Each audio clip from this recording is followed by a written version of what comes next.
Bonjour à tous et à toutes.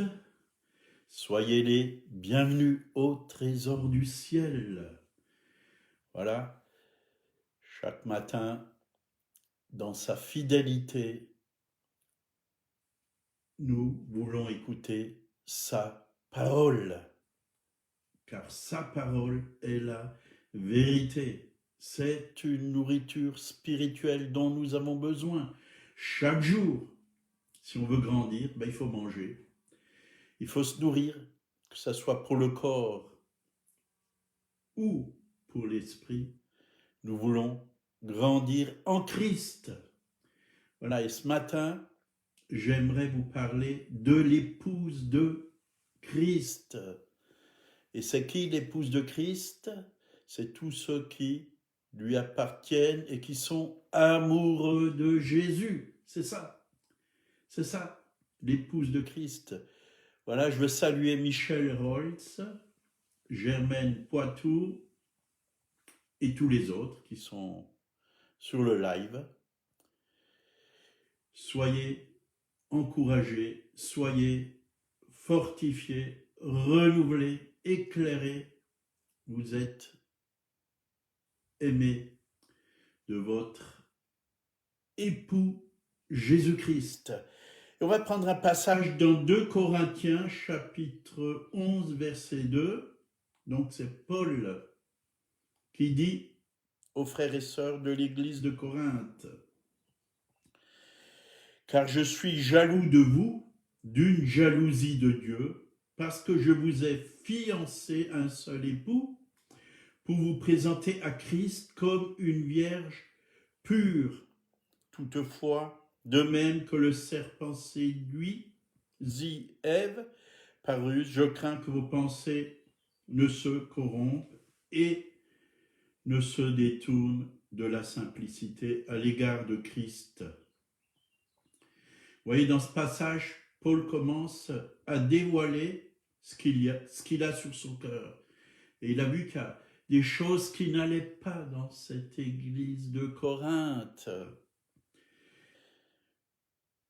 Il les a fiancés à Christ, à un seul époux. Mais très vite, ils se sont laissés séduire et ils ont recherché d'autres choses. Ils ont commencé à avoir des idoles dans leur vie. Un autre évangile est rentré dans cette assemblée. Et c'est vrai que nous devons veiller. Il n'y a qu'un seul chemin. Jésus est le chemin, la vérité et la vie. Un seul médiateur entre Dieu et les hommes. Notre cœur ne peut pas être partagé. Nous devons l'aimer, lui, de tout notre cœur. Jésus-Christ, le Père, le Fils, le Saint-Esprit, Dieu. Voilà qui nous devons aimer, vers qui nous devons nous tourner. Chaque jour, être amoureux. Donc, Paul a dit qu'il craignait, qu'il a peur, et il a voulu mettre en lumière ce qui ne va pas chez les Corinthiens, car leur cœur était partagé. Est-ce que nous avons un cœur partagé? Ou alors nous sommes entiers pour lui? Est-ce que nous l'aimons de tout notre cœur? Je vous ai fiancé à un seul époux. Et à l'époque, avant qu'un couple ne soit marié, il était fiancé. Et c'est ce qui devrait se passer encore aujourd'hui. Parce que quand quelqu'un se fiance ou est fiancé, nous, avec moi-même, Monique et moi-même, quand on a vraiment su qu'on était fait l'un pour l'autre, d'abord on s'est connus, hein, on a fait vraiment connaissance, voir ce qu'il y a dans nos cœurs, bien sûr. On a partagé, et quand on a réalisé qu'on était fait l'un pour l'autre, on a fait une petite fête. On s'est fiancé devant Dieu. Pourquoi? Parce qu'on était sûr qu'on allait se marier. Et c'est ce qui se passait dans le temps, quand il y avait la première église. Ils se sont fiancés et après, ça voulait dire qu'ils étaient sûrs de se marier. Ils étaient sûrs de se marier. Et dans le temps, c'était le jeune homme qui allait voir le père de cette fille dont il était amoureux et il demandait à son père, est-ce que je peux avoir la main de votre fille? C'était une demande. Et Paul était comme un père pour les Corinthiens. Et il les a fiancés à Christ. Il leur a montré l'époux.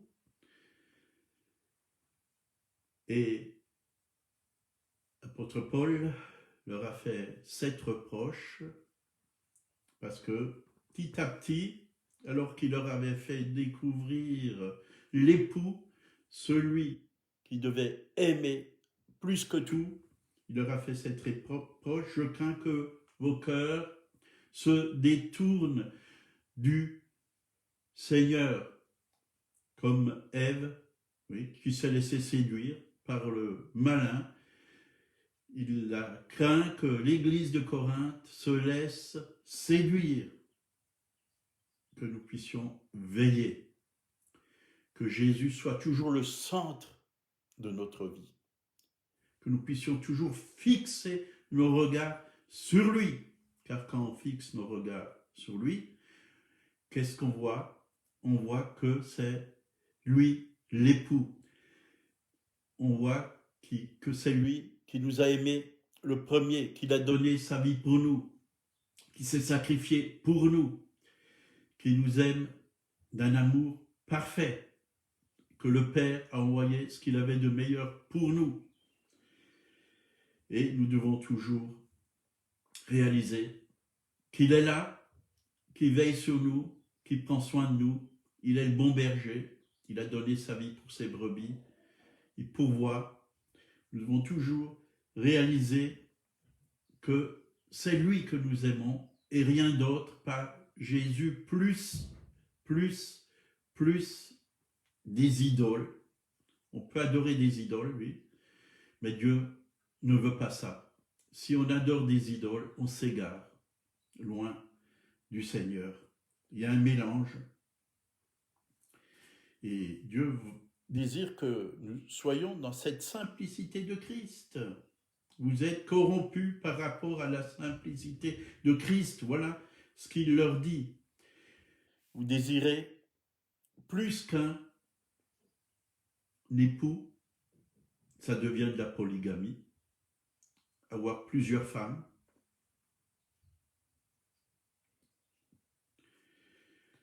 Donc, veillons.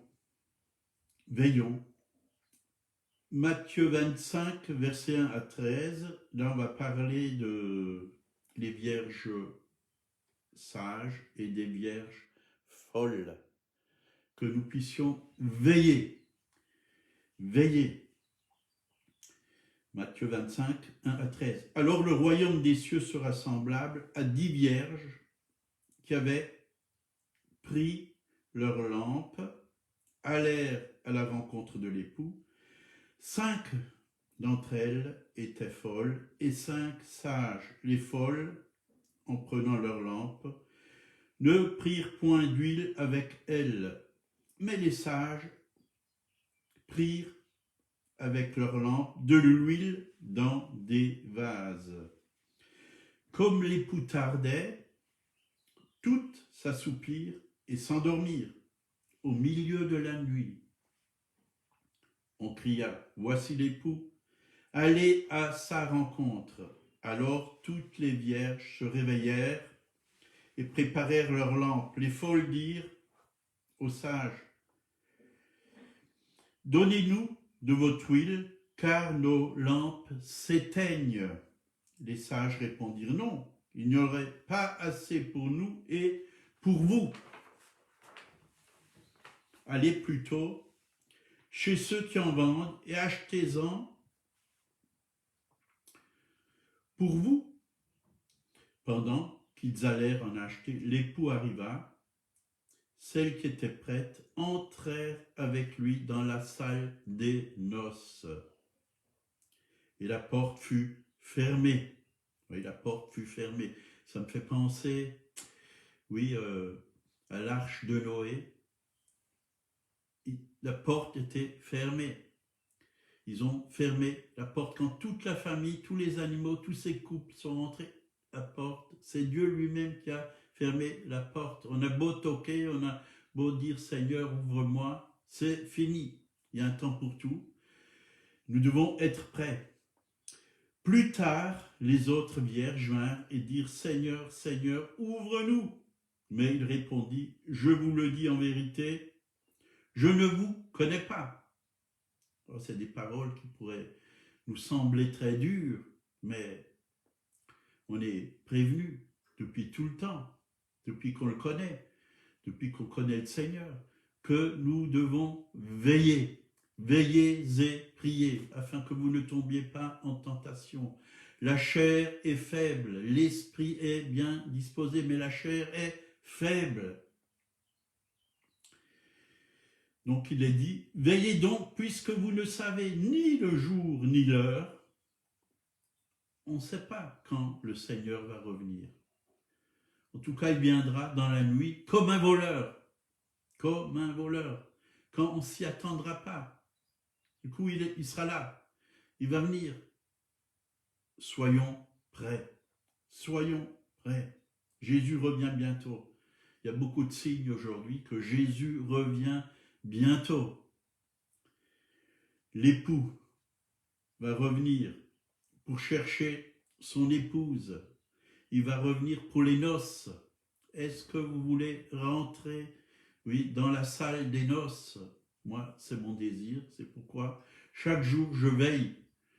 Je combats le bon combat de la foi. Je me tourne vers le Seigneur. Je me nourris de lui. Je témoigne de lui.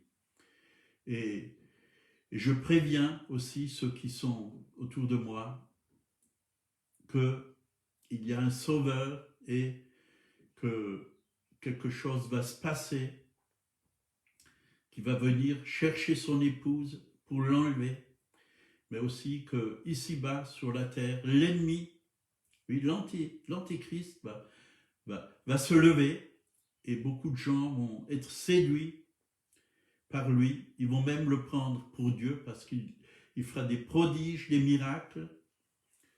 Nous devons discerner dans les temps que nous sommes, avoir l'intelligence des fils d'Isaacar qui discernaient les temps.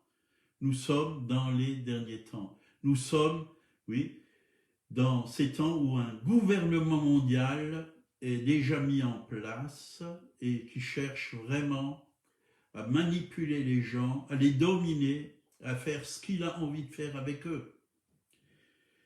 Apocalypse 19, verset 7, il nous a dit,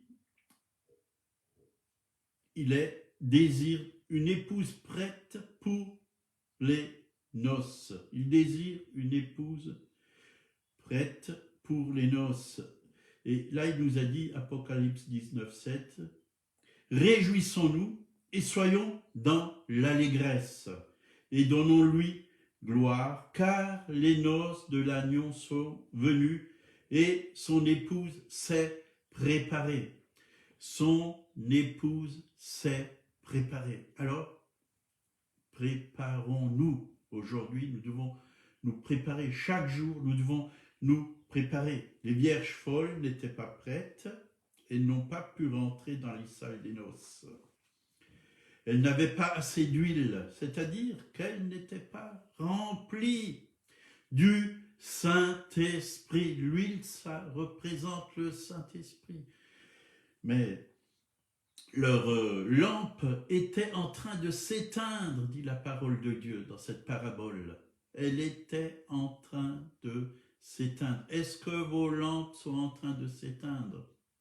Alors il est encore temps de demander au Seigneur de mettre de l'huile dans votre lampe. On chante cette chanson, mets de l'huile dans ma lampe et remplis-la bien. Mets de l'huile dans ma lampe et fais-la briller jusqu'au matin. Elle doit briller tout le temps, tout le temps, tout le temps. Elle doit éclairer ceux qui sont dans les ténèbres. Cette lampe que nous sommes comme une lampe à huile. Nous devons éclairer ceux qui sont dans les ténèbres. Nous sommes la lumière du monde, dit Jésus. Les vierges sages prirent avec leur lampe de l'huile dans des vases. Vous voyez, ils en avaient même en réserve pour eux. En réserve. Donc, ils avaient même de l'huile dans leur vase. Elles étaient remplies du Saint-Esprit. Elles étaient prêtes à rencontrer l'époux.